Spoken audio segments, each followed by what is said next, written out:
اب سانس کا احساس بھی ایک بار گرا ہے۔ خود اپنے خلاف ایسی بغاوت نہ ہوئی تھی۔ میری اینجو نے اس روز یونیفارم کی بجائے سادہ بھوری اسکرٹ بلاؤز کے سیاہ لمبی جرابیں پہن رکھی تھیں۔ جس وقت وہ کار سے نکل کر سبزہ زار پر کھڑی تھی، اس کی گردن خود بخود قصرے کاردار کو دیکھنے، نگاہوں میں سمونے کے لیے اوپر اٹھتی گئی۔ دھند اور سرخ شام کے ڈھلتے موسم میں پوری شان سے کھڑا اونچا محل روشنیوں میں جگمگا رہا تھا۔ اگلی کار سے ہاشم اور جواہرات نکلے تھے۔ سونی آگے بھاگ گئی۔ وہ دونوں باتیں کرتے قصر کی طرف بڑھ رہے تھے۔ میری نے گردن سیدھی رکھی اور دلی جذبات پر قابو پاتی ہمت جمع کر کے ان کے پیچھے چل پڑی۔ رواج کے مطابق خوش آمدید کہنے ملازم دروازے پر آ کھڑے ہوئے تھے۔ فیونا بھی ان میں سے ایک تھی، سب سے آگے۔ وہ اعتماد سے مسکرا کر جواہرات کا استقبال کر رہی تھی۔ دونوں ماں بیٹا اسی بے نیازی سے اندر داخل ہوئے اور فیونا نے دیکھا ان کے پیچھے میری اینجو چلی آ رہی ہے۔ فیونا یک دم بت بن گئی، بالکل منجمد۔ میری قدم قدم چلتی قریب آئی۔ اس کے ادھیڑ عمر چہرے پر فیونا کے مقابلے میں ڈھیروں لکیریں اور تجربے کے بل پڑے تھے۔ سنجیدگی سے مسکراہٹ کے ساتھ اس نے فیونا کو دیکھا۔ بہروز سے کہو میرا کمرہ تیار کرے، تحکم سے کہا تھا۔ فیونا نے مڑ کر جواہرات کو دیکھا جو اندر جا چکی تھی، اور پھر بے بسی بھرے تعجب سے واپس میری کو۔ بہروز، سارا پرانا اسٹاف اب یہاں سے جا چکا ہے۔ پھر ذرا اعتماد سے بولی، اب یہاں کا اسٹاف بدل گیا ہے میری اینجیو۔ بہت اچھے۔ اس بدلے ہوئے اسٹاف کے لوگوں سے کہو میرا کمرہ تیار کریں، اور یہ بھی کہو صبح منہ اندھیرے وہ اٹھ کر تیار ہو جائیں۔ کل میں سارے گھر کے انڈور پلانٹس کی جگہیں بدلنا چاہوں گی۔ پھر ایک طائرانہ نظر برآمدے پر دوڑائی، اور ادھر کے سارے پودے کہاں گئے؟ میں چند دن کے لیے کیا گئی، تم لوگ تو نکمے ہو گئے ہو۔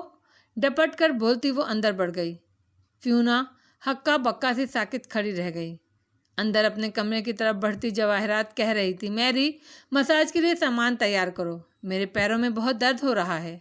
اور اوپر سیڑھیوں کے زینے پر چڑھتے ہاشم نے آواز لگائی، میری بلیک کافی بھیجو میرے کمرے میں فٹافٹ۔ اور میری اینجیو مسکرا کر سر کو خم دیتی دونوں کا جواب دیتی آگے بڑھ گئی تھی۔ پہلے احمد شفیع اور اب میری اینجیو۔ فیونا کا سارا وجود زمین بوس ہو گیا تھا۔ اپنے کمرے کے دروازے کے قریب ہاشم رکا۔ سامنے سے نوشیروان چلا آ رہا تھا۔ دونوں نے ایک دوسرے کو دیکھا۔ پھر ہاشم تنے تاثرات کے ساتھ دروازہ کھول کر اندر داخل ہو گیا۔ اسے امید تھی کہ شیرو معذرت کرنے چلا آئے گا، مگر چند لمحے بعد زینہ اترنے کی آواز نے اس کے دل کو دھکا سا لگایا۔ مگر وہ بہت مضبوط اعصاب کا مالک تھا۔ کوٹ اتارتے ہوئے اس نے دروازہ بند کر دیا۔ زندگی اس کے لیے معمول پر آ چکی تھی۔ سعدی یوسف کے بھاگنے کے بعد اسے اگلا کارڈ کون سا کھیلنا تھا، اسے اب یہ سوچنا تھا۔ اب تیرے قریب آ کے بھی کچھ سوچ رہا ہوں۔ پہلے تجھے کھو کر بھی ندامت نہیں ہوئی؟ ایئرپورٹ جانے سے پہلے گھر کے اندر سب سے مل کر خدا حافظ کہہ کر اب وہ پورچ میں آ کر کار میں سامان رکھنے لگا تھا۔ وہ جانتا تھا کہ اس وقت اس سے کوئی خوش نہیں تھا۔ اس نے سارا کو فون کرنے کا سوچا، پھر رہنے دیا۔ وہ اسے اس کے حال پر چھوڑ چکا تھا۔ موبائل نکال کر اس نے کال ملائی اور تھوڑی دیر کے لیے گیٹ سے باہر جا کر بات کرنے لگا۔ میں پھر سے دہرا رہا ہوں، تم 24 گھنٹے میرے گھر کے باہر رہو گے۔ میرے گھر کون آتا ہے، یہاں سے کون کہاں جاتا ہے، تم ان پر نگاہ رکھو گے۔ قادر میرے بھانجے کے قریب رہے گا۔ جب تک وہ اسکول میں ہوگا وہ اسکول کے باہر کھڑا رہے گا۔ میں کچھ دنوں میں آ جاؤں گا، لیکن میرے پیچھے تم لوگ میرے گھر والوں کی حفاظت کرو گے۔ اور دوسری طرف موجود نظر اسے تسلی دے رہا تھا کہ ایسا ہی ہوگا۔ زمر نے ایئرپورٹ تک کی ڈرائیو خاموشی سے طے کی۔ وہ بھی چپ سا کھڑکی کے باہر دیکھتا رہا۔ صرف حنین ساتھ آئی تھی اور پیچھے چپ بیٹھی تھی۔ فارس نے اس سے بھی ابھی تک کوئی بات نہیں کی تھی۔ پھر احاطے کے اندر آ کر ڈھیروں مسافروں کے درمیان زمر اس جگہ رکی جہاں سے آگے وہ جا نہیں سکتی تھی۔ وہ بھی ٹھہر گیا۔ کچھ دیر بعد وہ دونوں خاموش کھڑے رہے۔ تو طے ہوا کہ تم نہیں رکو گے، بھلا کوئی کتنا ہی روکے۔ سینے پر بازو لپیٹے وہ اس کے مقابل کھڑی اداس مسکراہٹ کے ساتھ پوچھنے لگی، کسی نے روکا ہی نہیں تو رکتا کیسے؟ اس نے مسکراہٹ دبائی۔ زمر یاد سے اسے دیکھتی رہی۔ مت جاؤ، آ جاؤں گا واپس۔ اس نے نظریں چرائیں اور اگر جو نہ آئے فارس؟ وہ بے بسی سے دونوں ہاتھ اٹھا کر بولی، جیسے اپنی بات کی وضاحت نہ کر پا رہی ہو۔ مجھے لگتا ہے میں تمہیں کھو دوں گی۔ تم سب محفوظ ہو، پہلے نہیں تھے اب ہو، کیونکہ اب ہم سب اکٹھے ہیں۔ ارد گرد موجود لوگوں سے قطعاً بے نیاز ہو کر اس نے زمر کے دونوں ہاتھ تھامے۔ اسے پرواہ نہیں تھی کہ کوئی دیکھ کر کیا سوچتا ہے۔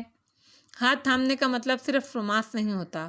جیسے بھائی بہن کا یا باپ بیٹی کا ہاتھ تھام کر اسے حفاظت اور بھروسے کا احساس دلاتا ہے، ویسے ہی شوہر اور بیوی کے رشتے میں اگر بالی ووڈ کی اینک اتار کر دیکھو تو دوستی، اعتماد، حفاظت، مان، یہ سب ہوتا ہے۔ رومانس تو ایک بہت ثانوی چیز ہوتی ہے۔ اور اس وقت وہ خود کو جتنا کمزور محسوس کر رہی تھی، فارس کا یوں ہاتھ تھام کر اسے احساس دلانے سے اس کی آنکھیں جانے کیوں بھیگ گئیں۔ سرخ گڑیا سی جڑی سی سائی تلخی ہوا ہوئی۔ پچھلے 4.5 سال اچھے گزرے فارس۔ میں انسیکیور نہیں محسوس کرتی تھی، خود کو کھونے کے لیے کچھ رہا ہی نہیں، مگر اب ماہ کامل کے بعد سے، اس رشتے کے بعد سے کھونے کے لیے بہت کچھ آ گیا ہے زندگی میں۔ پلیز جلدی واپس آ جانا، وہ دکھی دل سے کہہ رہی تھی۔ آج اسے لڑنے کو بھی دل نہیں چاہ رہا تھا۔ تو تم مجھے مس کرو گی؟ وہ مسکرایا، مگر خوش وہ بھی نہیں تھا۔ میں تمہیں مس کیوں کروں گی؟ زمر نے مسکراہٹ دبائے اپنے ہاتھ اس کے ہاتھوں سے نکالے۔ آئی ہیٹ یو، اور فارس غازی نے سر کو خم دیا۔ آئی لو یو ٹو، اور بیگ اٹھا کر کاندھے پر ڈال لیا۔ وہ نہ چاہتے ہوئے بھی ہنس دی، گردن پیچھے کو پھینک کر محفوظ ہو کر پھر اسے دیکھا۔ وہ اسے ہی دیکھ رہا تھا، مسکرا کر، محفوظ ہو کر۔ زمر کے دل میں ایک دم بہت سے وہمیں در آئے۔ تم ایسے ہی واپس آؤ گے نا؟ بدل تو نہیں جاؤ گے نا؟ نہیں، اس نے مسکرا کر تسلی دی، پھر اس کی طرف جھکا۔ اور میں اس کو دن میں 3-4 کی بجائے صرف 1 یا 2 کالز کیا کروں گا۔ ہاں ہاں کر لینا۔ وہ ہنس پڑی۔ وہ اسے ستا رہا ہے، ایسا کچھ نہیں ہے۔ اس نے خود کو تسلی دی اور پھر واپس مڑ آئی۔ اس کو دور جاتے دیکھنا مشکل تھا، خود دور جانا زیادہ آسان تھا۔ حنین اس کی منتظر تھی۔ وہ چپ چاپ اس سے آ ملی۔ ماحول بوجھل سا تھا، اور پھر اسی بوجھل ماحول میں وہ دونوں گھر جانے کے بجائے ایک ریسٹورینٹ میں آ بیٹھیں۔ حنین نے آرڈر دیا اور زمیر گھنگریالی لٹ انگلی پر لپیٹے خاموشی سے سر جھکائے بیٹھی رہی۔ مبارک ہو، آپ کا شوہر بھاگ گیا اور میرا بھائی ابھی تک گمشدہ ہے، حنا نے تھوڑی دیر بعد جلے کٹے انداز میں کہا۔ ہم دونوں ناکام عورتیں ہیں، کیونکہ ہمارے سب سے عزیز مرد ہمیں چھوڑ جاتے ہیں۔ وہ خفگی سے بول رہی تھی۔ فرعون بھی تو یہی کرتا تھا۔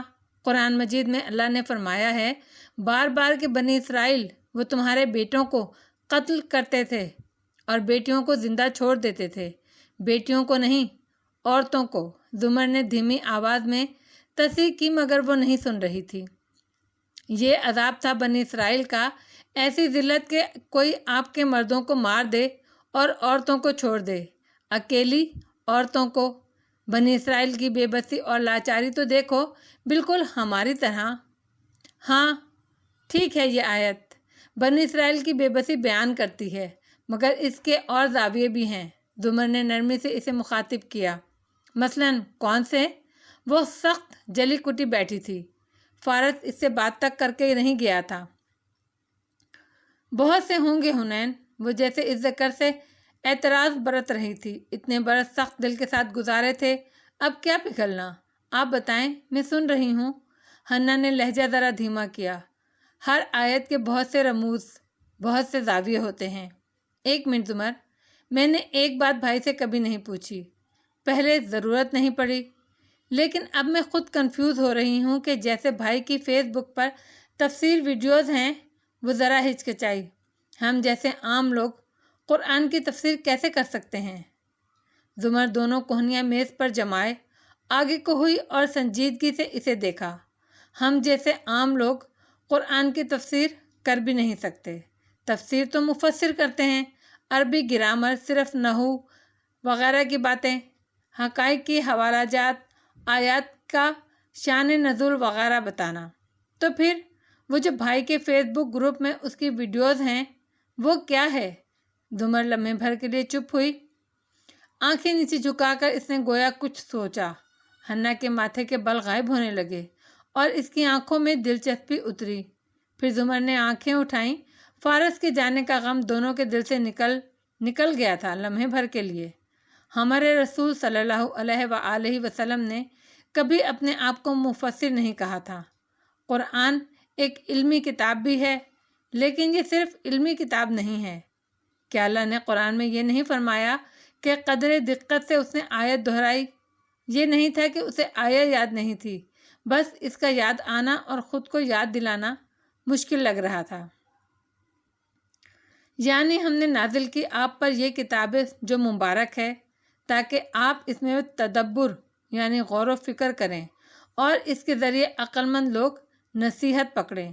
تو حنین، ہم لوگ قرآن کی تفسیر نہیں کر سکتے، مگر اس کی آیات کے معنی کے اندر رہ کر اس میں تدبر تو کر سکتے ہیں، اور اس کی دعوت خود قرآن ہر انسان کو دیتا ہے۔ اللہ کے نزدیک سب برابر ہیں، کوئی پیدائشی عام یا خاص نہیں ہوتا۔ اگر ہم اس کی ایک ایک آیت کو اپنی زندگی سے ریلیٹ نہیں کریں گے تو نصیحت کیسے پکڑیں گے اس سے؟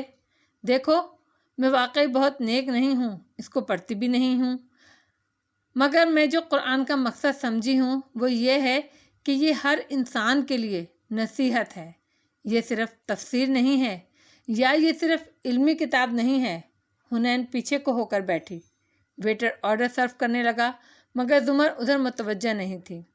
اچھی بات ہے، حنا نے اپنی پلیٹ سیٹ کرتے ہوئے کہا۔ زمر، لیکن اگر ہر انسان خود سے تدبر کرنے لگے گا تو کیا یہ صحیح ہوگا؟ کیونکہ اللہ اسی قرآن کے ذریعے لوگوں کو بھٹکاتا بھی ہے، تو پھر ہر قرآن پڑھنے والا بھٹک کیوں نہیں جاتا؟ وہ اب زیادہ روانی سے بول رہی تھی۔ لوگوں نے اس آیت کو بہت غلط استعمال کیا ہے، چونکہ قرآن سے بندہ بھٹک بھی سکتا ہے، اس لیے اس کو صرف گھول کر پیو اور پھر چوم کر کسی اونچی جگہ پر رکھ دو۔ دیکھو حنا، کوئی شخص کسی راستے پر سفر کرنے نکلے تو یا تو وہ بھٹکے گا یا منزل تک پہنچ جائے گا۔ بھٹکنے کے ڈر سے اب کوئی سفر ہی نہ کرے کیا؟ لوگ تو روز سفر کرتے ہیں، کیونکہ سب کو معلوم ہے جو سائن بورڈ دیکھ کر سفر کرے گا، کامن سینس یوز کرے گا، وہ نہیں بھٹکے گا۔ میں بحث نہیں کرنا چاہ رہی زمر۔ حنا نے مزے سے پلیٹ میں اچھی سنیکس نکالی، فرنچ فرائز بھرے، ساس ڈالی اور پھر سرسری انداز میں بولی، مگر اس طرح اگر ہر شخص قرآن کی تفسیر، وہ رکی اور تصحیح کی، قرآن میں تدبر کر کے اس کو بیان کرنا شروع کر دے، یعنی اپنی رائے پر بیان کرنے لگ جائے، تو اپنی رائے پر تو کوئی بیان نہیں کر سکتا۔ قرآن میں ہے نا کہ وہ جہنم والے کہیں گے ہم قیامت کو جھٹلاتے رہے، یہاں تک کہ آ گیا ہم کو الیقین۔ اب الیقین کا مطلب موت ہے، آپ اس کا مطلب یقین کر لینا نہیں لے سکتے۔ آپ کو اس آیت کے اندر رہ کر اس کے مطلب کے دائرے میں رہ کر ہی تدبر کرنا ہے اور عقل استعمال کر کے اس سے اپنے لیے سبق نکالنے ہیں۔ اسی لیے اللہ کہتا ہے قرآن میں کہ یہ نصیحت ہے عقل والوں کے لیے۔ یہی تو میں کہہ رہی ہوں زمر کہ اگر ہر شخص یوں تدبر کرنے لگے گا، بھلے وہ اس کی اپنی رائے نہ ہو، بھلے وہ آیت کے اندر رہ کر ہی کہے یہ سب، تب بھی کیا فتنہ نہیں کھڑا ہوگا؟ کیونکہ بہت سے لوگ غلط تدبر نہیں کرنے لگ جائیں گے اور دوسروں کو بھٹکائیں گے۔ حنین اب فرنچ فرائز ساس میں ڈپ کر کے کھاتی پوچھ رہی تھی، برے ماموں، آپ کی وجہ سے کل سے کھانا نہیں کھایا، اور دل میں سوچ رہی تھی کیا مطلب کہ لوگ غلط تدبر کریں گے؟ لوگ پہلے ہی غلط تدبر کر رہے ہیں۔ حنین، اسی قرآن کی آیات کو استعمال کر کے دہشت گرد بے گناہ لوگوں کو قتل کرتے ہیں، قادیانی اسی قرآن سے اپنے مطالب نکالتے ہیں، سلمان رشدی جیسے لوگ اسی قرآن کو کوٹ کر کے اپنی کتابیں لکھتے ہیں، مسلمانوں میں ہی لوگ دین میں کوئی جبر نہیں جیسی آیات کا معنی بدل کر اسے استعمال کرتے ہیں۔ لوگ تو ہمیشہ سے یہ کام کر رہے ہیں اور کرتے رہیں گے۔ ایسے میں تو ہمیں زیادہ ضرورت ہے قرآن میں صحیح تدبر کرنے کی، تاکہ ہم روشنی پھیلائیں اور اس سے غلط تدبر کرنے والوں کو اندھیرے کو مٹائیں، لوگوں کو قرآن کا اصل مطلب بتائیں۔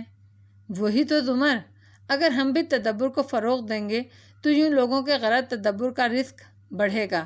پہلے جہاں 20 لوگ قرآن کو غلط بیان کرتے تھے، وہاں اب 100 لوگ ایسا کرنے لگ جائیں گے۔ ہاں تو کرتے رہیں، اس نے شانے اچکائے تھے۔ کرتے رہیں؟ حنین کا کانٹا پکڑے ہاتھ فضا میں معلق ہو گیا۔ منہ کھل گیا۔ کرتے رہیں؟ زمر نے ایک ٹھنڈی سانس لی۔ ہاں، کرتے رہیں، مگر اس سے کوئی فرق نہیں پڑے گا، کیونکہ یہ قرآن ہے ڈیئر حنین، اور اس کی حفاظت کا ذمہ اللہ نے لیا ہے۔ جو اس میں غلط تدبر کرے گا، اس میں معنوی تحریف کرے گا، وہ خود ہی رسوا ہو کر کسی کونے میں پڑا رہے گا۔ اللہ فرماتا ہے ہر چیز سمندر کے جھاگ کی طرح ہے، بہہ جائے گی، لیکن جو لوگوں کو نفع دیتا ہے صرف وہی رہ جائے گا۔ تو جو صحیح تدبر کرے گا اس کا کام رہ جائے گا، باقی سب سمندر کی جھاگ کی طرح بہہ جائیں گے۔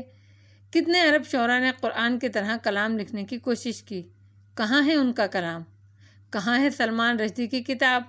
پتہ ہے کیا، جب امام مالک موطا لکھ رہے تھے، حدیث کی ایک مستند کتاب، تو بہت سے لوگوں نے اپنی اپنی کتب کا نام موطا رکھ کر لکھنا شروع کر دیا تھا۔ تو کسی نے امام مالک سے کہا آپ اپنی کتاب کا نام بدل لیں، تو انہوں نے فرمایا جو اللہ کے لیے ہے وہ رہ جائے گا، اور آج صرف ایک موطا مارکیٹ میں ملتی ہے جو امام مالک کی ہے، باقی کہاں گئیں؟ تو قرآن کی بقا کے لیے ہمیں پریشان ہونے کی ضرورت نہیں ہے، اس کو کوئی نقصان نہیں دے سکتا۔ اس نے خود ہمیں دعوت دی کہ ہم اس کے اندر تدبر کریں اور اس کے ساتھ لوگوں کو نصیحت کریں۔ ہم اچھی نیت سے اس کو سمجھ کر اس کا مطلب بیان کریں گے اور اس سے اپنے لیے اسباق نکالیں گے تو ہمارا کام رہ جائے گا، لیکن جہاں ہم غلط کچھ کریں گے یا لکھیں گے تو ہم خود مٹ جائیں گے۔ رائٹ، حنین بھی گویا چونک سی گئی۔ اس نہج پہ اس نے پہلے نہیں سوچا تھا۔ زمر نے پلیٹ میں اسنیک نکالتے ہوئے اسی اعتماد سے حنا کو مخاطب کیا، اور تم مجھ سے پوچھ رہی تھی کہ فرعون بنی اسرائیل کے بیٹوں کو مارتا تھا اور عورتوں کو زندہ رہنے دیتا تھا، اس میں اور کس طرف اشارہ ہو سکتا ہے؟ تو اگر تم اس آیات کے الفاظ پر غور کرو تو بیٹوں کو مارتے تھے اور عورتوں کو زندہ چھوڑتے تھے کہا گیا ہے، بیٹوں کے مقابلے پہ بیٹیاں کہا جانا چاہیے، مگر نہیں، اللہ نے فرمایا عورتیں۔ اب کہ اس نے بھی پلیٹ میں اسنیک نکالی اور اسی روانی سے بولتی گئی۔ فرعون کو جب معلوم ہوا ایک بنی اسرائیلی لڑکا اس کے زوال کا سبب بنے گا، تو اس نے پتہ کروایا وہ کس سال میں پیدا ہوگا۔ اس کے اپنے حساب تھے، ایک سال میں پیدا ہونے والے بچے وہ مرواتا تھا، اگلے سال والے چھوڑ دیتا تھا۔ جس سال ہارون علیہ السلام پیدا ہوئے اس سال بچے نہیں مارنے تھے، سو ان کو چھوڑ دیا گیا، مگر جس سال موسیٰ علیہ السلام پیدا ہوئے اس سال بچے قتل کیے جا رہے تھے۔ تو ہاں، ایک طرف تو یہ آیات بنی اسرائیل کی بے بسی اور ذلت کی طرف بھی اشارہ کرتی ہے کہ وہ ان کے بیٹوں کو مارتا تھا مگر عورتوں کو چھوڑ دیتا تھا، بیٹیوں کو نہیں، عورتوں کو، ماں بھی، بہن بھی، چاہے کوئی بھی اسرائیلی عورت ہو۔ فرعون نے اسے چھوڑ دیا، اور پھر انہی دو عورتوں نے، موسیٰ کی والدہ اور اس کی بہن، انہی نے تدبیر کی، نہ صرف موسیٰ کی جان بچائی بلکہ ان کا فرعون کے محل میں رہنا سہل بھی بنایا۔ اگر موسیٰ کی والدہ اللہ کے حکم کو اس وقت نہ مانتی اور تدبیر نہ کرتی تو فرعون کا زوال کیسے ہوتا؟ سو مجھے لگتا ہے اس آیت میں فرعون کی غلطی کی طرف بھی اشارہ ہے۔ فرعون غلطی کرتے ہیں، اور جب وہ کسی قوم کی عورتوں کو کمزور اور کم عقل جان کر چھوڑ دیتے ہیں اور سارا فوکس ان کے مردوں پر رکھتے ہیں۔ اور زمر یوسف کو لگا یہ سب کہہ کر خود اس کے دل کو سخت پتھر بنائے خول میں دراریں پڑ رہی تھیں۔ سنا تھا قرآن دلوں کو نرم کرتا ہے، آج لگا تھا واقعی کرتا ہے۔ ہلکی پھلکی سی ہو کر وہ اب کھانا شروع کرنے لگی۔ بالکل، عورتیں بہت کچھ کر سکتی ہیں، لیکن اگر وہ اکٹھی ہوں۔ حنین نے مسکرا کر زمر کو دیکھا۔ بہت سالوں بعد آپ کے منہ سے قرآن کی باتیں سنی، اچھا لگا۔ کبھی آپ بھی لکھا کریں نا یہ سب بھائی سادی کی طرح فیس بک گروپ پہ۔ زمر کے چہرے پر سایہ لہرایا۔ جو لوگ اپنی ذاتی عبادات میں اچھے نہیں ہوتے ان کو کوئی حق حاصل نہیں ہوتا کہ وہ دین کا کام کریں۔ میں بے روح عبادت کے بعد کیسے لوگوں کے سامنے قرآن کو بیان کر سکتی ہوں؟ یہ کام سادی جیسے لوگوں کے لیے صحیح ہے۔ وہ خاموشی سے سوچتی رہی، بولی نہیں۔